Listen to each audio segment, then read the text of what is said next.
Hello, welcome to the first episode of Learn with ServiceNow. In today's episode, we will see how to disable the Unified Navigation app, or also called as UI Experience homepage, and revert back to UI16 Console.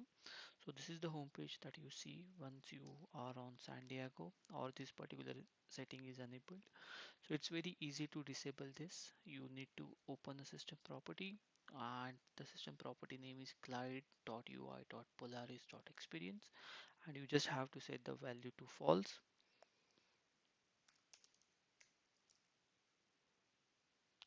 Once you set the value to the false and refresh your home page,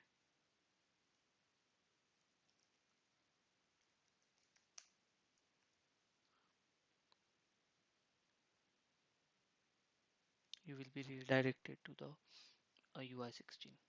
Thank you so much for watching.